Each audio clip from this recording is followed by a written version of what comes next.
Priyanka Tiwari with the new session or the next session of chapter 1 numbers system of standard 9. In the previous session we are studying about the natural numbers, the whole numbers, the positive integers, negative integers, yes, and rational numbers, and we have solved the question based on rational numbers. We have also found out any 5, 6, 7 rational numbers between any two given rational numbers. We have solved exercise 1.1. I hope you have understood that. Now we will move to the next topic, that is irrational numbers. So first of all, we will study about what is irrational numbers. Any number, suppose s, which cannot be written in the form of p by q, where p and q are integers and q is not equal to 0, that type of number is known as irrational numbers. For example, root 2, root 3, 5, root 5, pi, 0.101101. Any non-terminating and non-recurring number is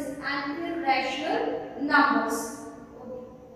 Now student, we will take an example of exercise 3 of your NCERT textbook. Okay, I am taking your example 3. So what is that example number 3? Locate root 2 on a number line. Now in this example, we will just study about how to locate an irrational number on number line.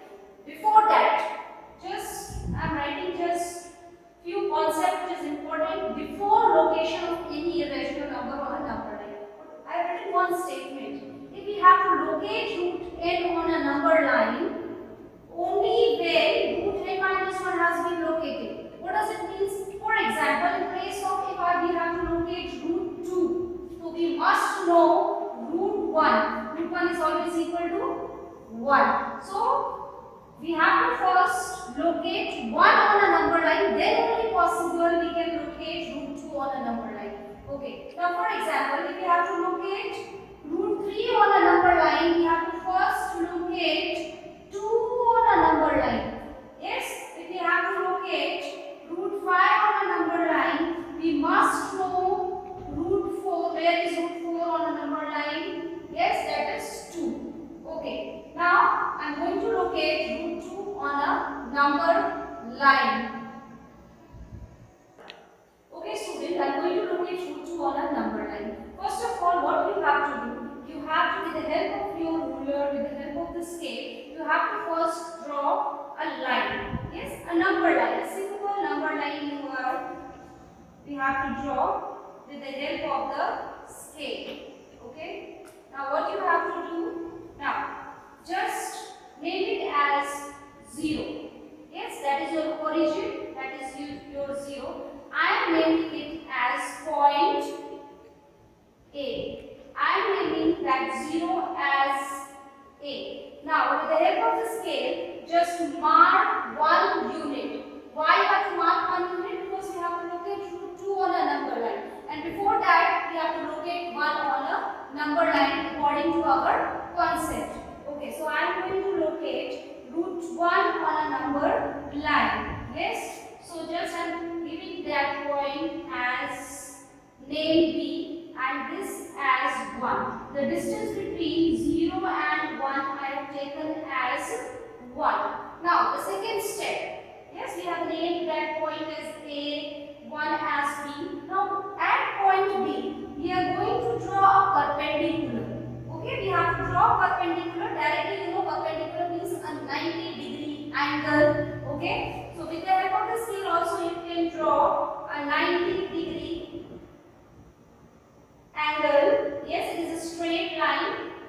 I am going to name it as C, and please mark that again the distance between B and C is 1 unit. Now what is the next step? The next step is that we will join O and C. Yes, when we will join O and C, it will be root 2. But how it will be root 2? So let's move to the concept. So by Pythagoras theorem. By Pythagoras theorem.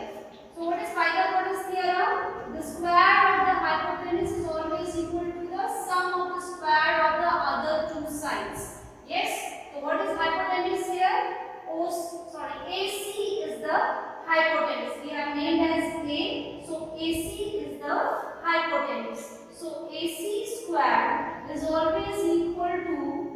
AB square plus BC square. Okay. Now we will put the values. AC square is always equal to, we have to consider AB as 1 unit and BC also as 1 unit. So this will be 1 plus 1. Yes. So AC square is equal to 2. So AC is equal to root 2. So in this way, when we will join AC, we will get root 2 as a measure. Now what we have to do, students? We have to take a rounder. Yes, I'm taking A as center. O is a 0. That is not O. That is 0, 0, 1. A is the point. So by considering A as center and C as radius, yes, that AC is the radius. What we will do? We will mark one arc over a number line. Yes, you see, and we will mark it as point B. This point as D. Now, student, AD is your root 2. Yes, I hope you have understood how to locate root 2 on a number line. Start. Okay, student, now we are going to take one question of your exercise 1.2, that is question number 3. Locate root 5 on a number line.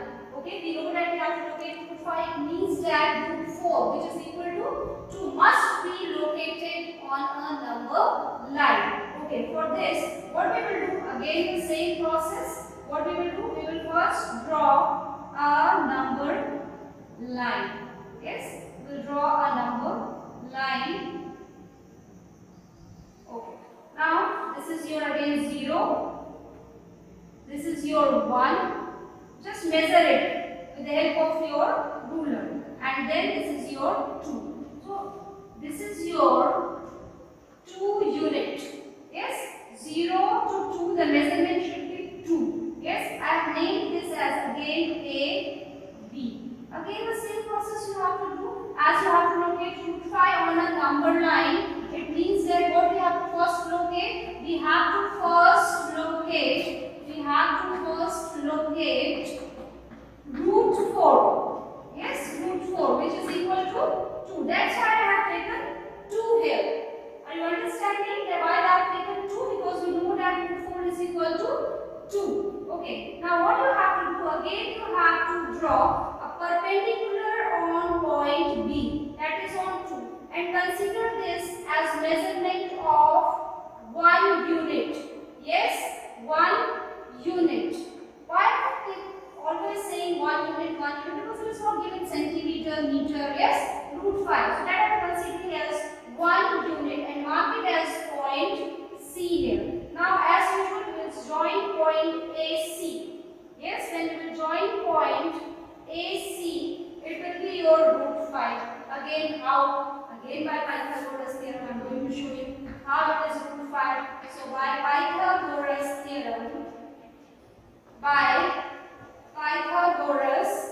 theorem, yes, again, AC square is equal to AB square plus BC square. So, what is AB here? 2 square. What is BC here? 1 square. 2 square is 4 plus 1. Yes, so AC square is equal to 5. So, AC is equal to root 5. That's why AC I have considered as root 5. Again, with the help of rounder. Okay, students, we will consider point A as center and AC as radius. Now we will mark a point on a number line. One arc we are going to write here, and we will write this point as point D. Now your AB is root 5. So in this way you can locate any of the irrational number on a number line. Start. Okay, student, I am going to take one more question of your exercise 1.2, that is question number 1. Only it is true or false, and you have to justify your answers. Why it is so? Every irrational number is a real number. Yes, it is true. Why it is true? Because we know that irrational number plus rational number is always equal to real numbers. Okay? Every irrational number is a real number. Yes, every irrational number is a real number because irrational union rational number is always a real numbers. Okay, now what is the second part of that question? Every point on the number line is on the form of root n, where root n is a natural number.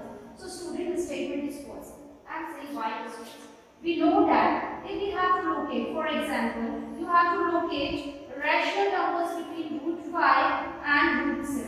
Okay, in the starting of the exercise of that session, I have told you there are infinite many irrational numbers. Yes, there are infinite rational numbers between root 5 and root 7. There are infinite irrational numbers also because these two are irrational numbers. So there are infinite irrational numbers between root 5 and root 7. Okay.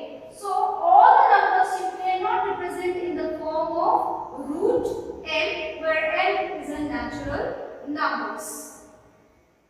Start. Okay, now so we move to the third part of that question. Every real number is an irrational number. The statement is false. You just remember in the first part I have told you irrational number plus rational number is always real numbers. Okay. So what the question is, every real number is an irrational number? No.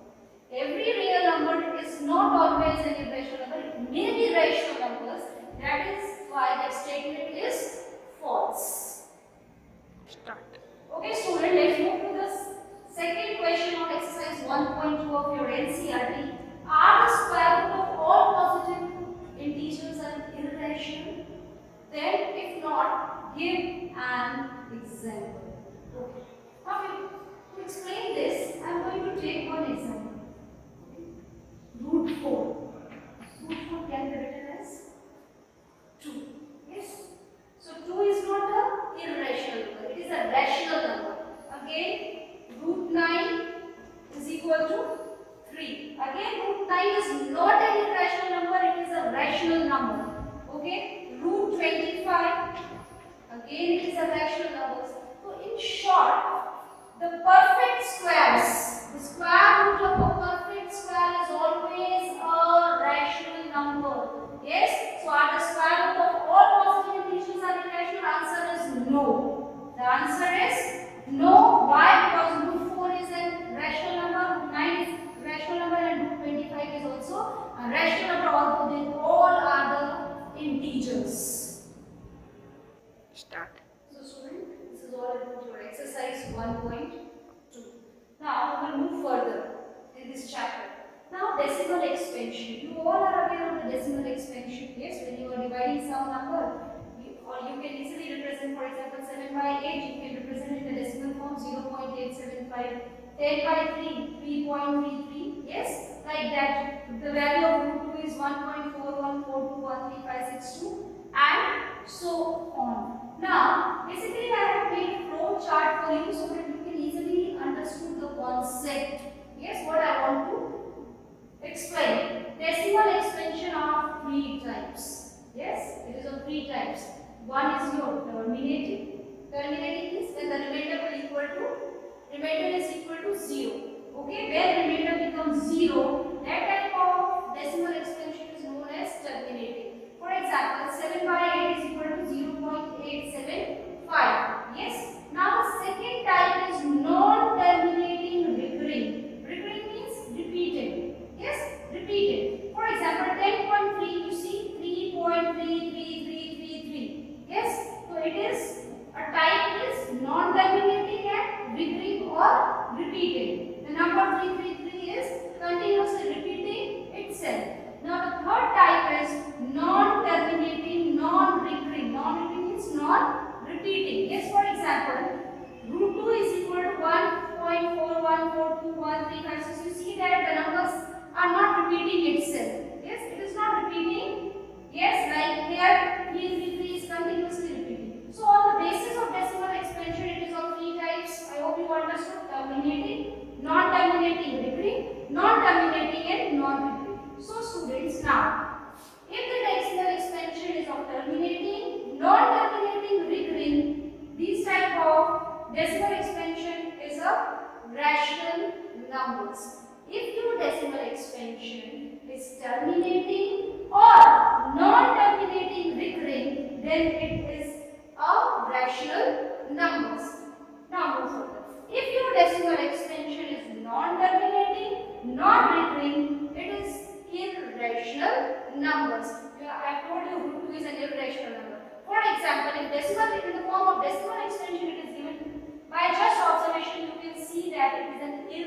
irrational number.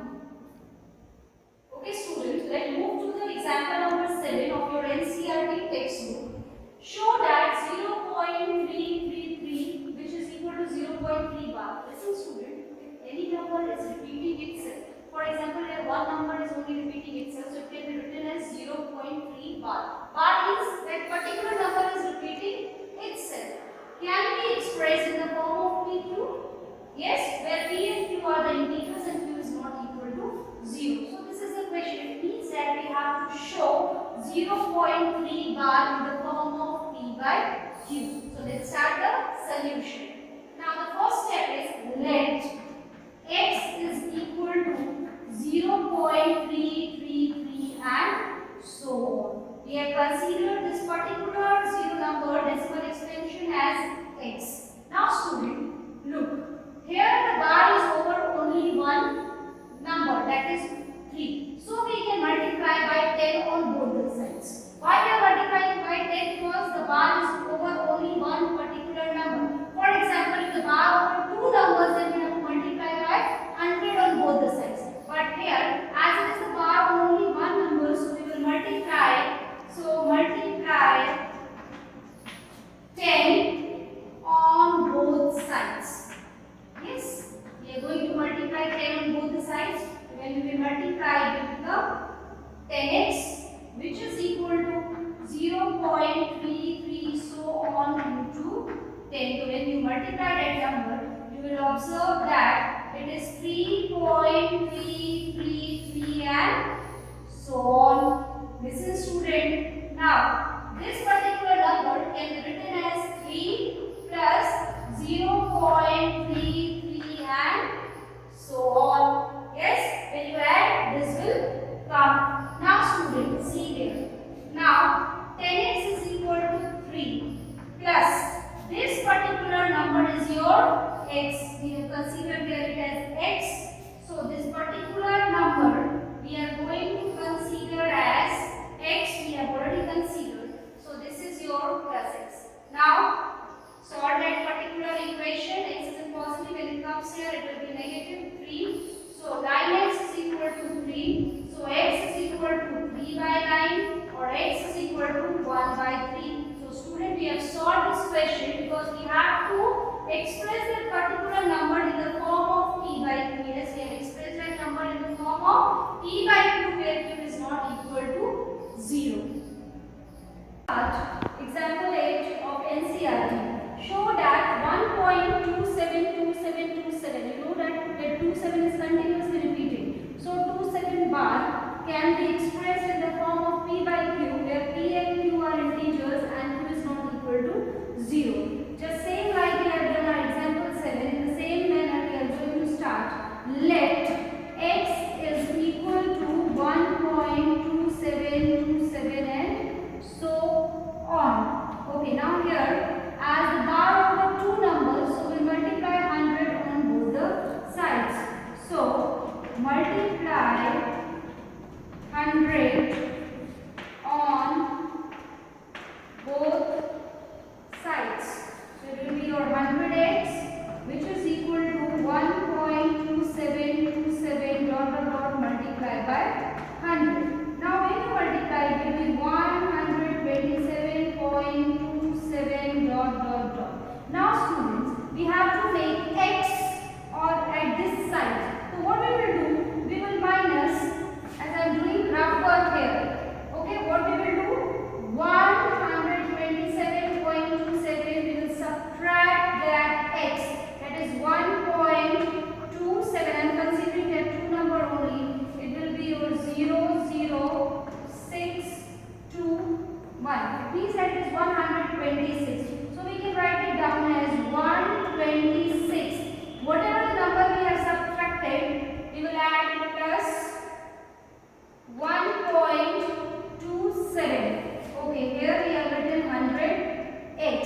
Now, this can be represented as 100x, which is equal to 126 plus x. Why I am writing x? Because 1.27 is x.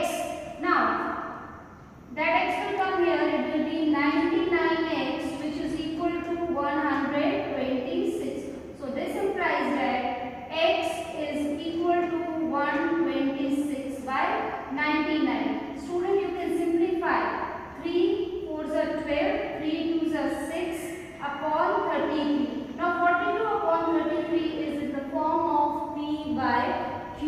equals to